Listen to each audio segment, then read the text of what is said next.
Dans cette vidéo, on va voir comment effectuer un calcul sans parenthèse. Comme d'habitude, on commence par donner les règles. Dans un calcul sans parenthèse, les multiplications et les divisions sont à effectuer obligatoirement avant les additions et les soustractions. Les multiplications et les divisions sont prioritaires sur les additions et les soustractions. Ensuite, si j'ai un calcul qui ne comporte que des additions et des soustractions, alors on calcule dans l'ordre de lecture, c'est-à-dire de gauche à droite. De même, s'il n'y a que des multiplications et des divisions, on calculera là aussi dans l'ordre de lecture de gauche à droite. Pour ces deux derniers cas que je viens de vous donner, j'ai justement fait une vidéo, je vous mets le lien sur YouTube en haut à droite et aussi dans la description de la vidéo.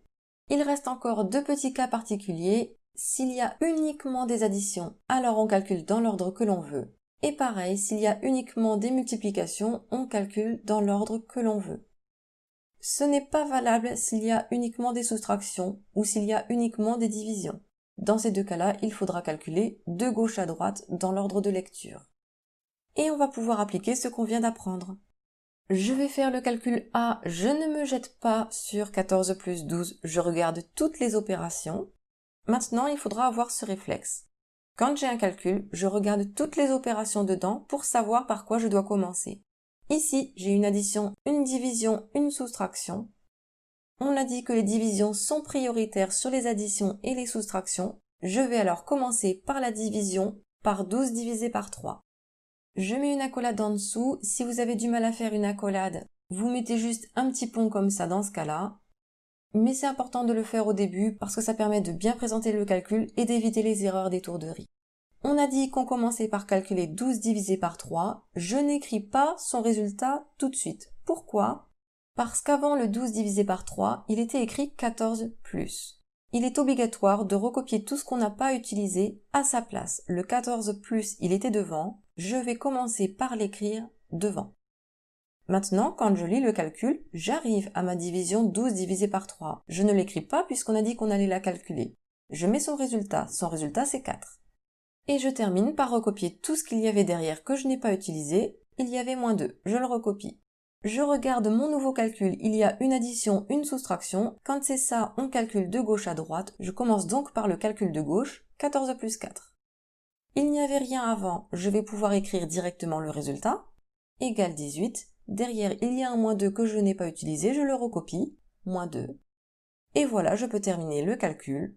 A égale 16. Pour une belle présentation, soit je souligne, soit j'encadre mon résultat. On arrive au calcul B. J'ai une division, une addition, une multiplication. On a dit qu'on fait les multiplications et les divisions en premier. Il y en a deux. Je commence donc par celle de gauche. 28 divisé par 4. Je mets une accolade.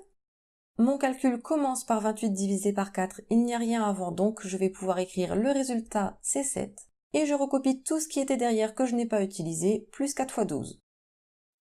Il me reste une addition et une multiplication. Les multiplications sont prioritaires. On va faire 4 fois 12 d'abord. Je mets une accolade. Attention, devant il y avait 7 plus. Je le recopie. Et au lieu d'écrire 4 fois 12, j'écris son résultat, 48. On termine le calcul, B égale 55. Je peux encadrer. Pour ceux qui sont un petit peu plus forts, on peut remarquer que le calcul B, je pouvais le faire plus rapidement. Parce que les multiplications et les divisions sont prioritaires, il y en avait deux et elles étaient séparées par un plus. Comme elles sont séparées par un plus qu'on est sûr de faire après les deux autres opérations, j'ai le droit de faire la division et la multiplication en même temps. Attention, on n'aura pas toujours le droit de les faire en même temps, donc si vous avez un doute, vous les faites l'une après l'autre en commençant toujours par la gauche. Mais je vous montre ici ce que ça aurait donné si on les avait fait en même temps. 28 divisé par 4, ça fait 7. On a le plus du milieu, et 4 fois 12, ça fait 48. Et 7 plus 48, ça fait 55. Ça va un petit peu plus vite, mais quand on va plus vite, il y a plus de risque d'erreur. À vous de voir votre stratégie. On va pouvoir passer au calcul C. Il y a moins divisé fois et encore moins. On commence par les divisions et les multiplications. Elles sont ici, il y en a deux. Je ne peux pas les faire en même temps, parce qu'elles ne sont pas séparées par un plus ou un moins. Vous voyez, ce bout de calcul, il possède uniquement des divisions et des multiplications. Je vais donc devoir calculer ce morceau en faisant dans l'ordre de lecture, en commençant par la gauche, c'est-à-dire 20 divisé par 5. Attention, il y avait 35 moins devant que je recopie devant. Je peux maintenant calculer 20 divisé par 5, ce qui fait 4, et je recopie tout ce qu'il y a derrière, fois 2 moins 7. J'ai une multiplication et deux soustractions, je commence évidemment par la multiplication. J'écris mon égal.